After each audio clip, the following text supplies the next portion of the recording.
Hey guys, আসসালামু আলাইকুম। কেমন আছেন সবাই? আশা করছি সবাই ভালো আছেন। তো গাইস, কালকের ব্লগে আপনারা দেখেছিলেন যে আমরা হাট থেকে কালকে গরু নিয়ে আসলাম। তো গাইস, আজকে গরুর সাথে আমরা সারাদিন যা যা করি চলেন গাইস আপনাদের সাথে সেটা শেয়ার করব। তো চলেন গাইস, বেশি কথা না বলে ব্লগটি শুরু করি। তো গাইস, দেখতেই পাচ্ছেন এখানে রয়েছে আমাদের গরুগুলো, আর ওরা সারা রাত কিছু খায়নি, তাই এখন একটু খাবার দিব আর এখানে একটু আদর যত্ন করতে হবে, কারণ আজকে হচ্ছে লাস্ট ডেট।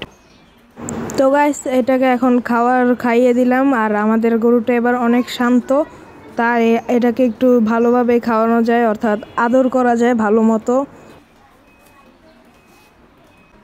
মাঝে মধ্যে একটু পাগলামি করে, কিন্তু কাউকে আঘাত করে না। আমাদের গরুটা ভালো। শুধু যে আমি খাওয়াই আর আমি আদর করি তা না, কিন্তু আমাদের বিল্ডিংয়ের আসা যাওয়ার সময় যারাই আমাদের গরুটাকে দেখে সবাই আদর করে, সবাই গরুটাকে খাওয়ায়।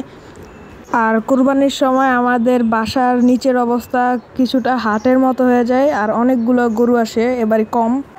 তো গাইস, দেখতে দেখতে বিকেল হয়ে গেল, কিছুক্ষণ পরে মাগরিবের আজান দিয়ে দিবে, আর অন্ধকারও হয়ে গেছে। তো এখন একটু লাস্টবারের মতো খাইয়ে দিই, সন্ধ্যা আবারও আসছে, খাওয়াবো ইনশাল্লাহ।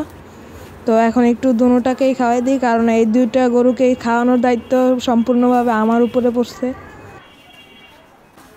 তো শেষবারের মতো গরুকে খাইয়ে দিলাম ও আদর করে দিলাম, কারণ কিছুক্ষণ পর থেকে আর ওকে খাওয়ানো যাবে না। আর আমার অনেক খারাপ লাগতেছে যে আর কিছুক্ষণ পর থেকে ওকে খাওয়াতে পারবো না, কিন্তু খেতে যাবে। জানি ভাবতেই অবাক লাগতেছে।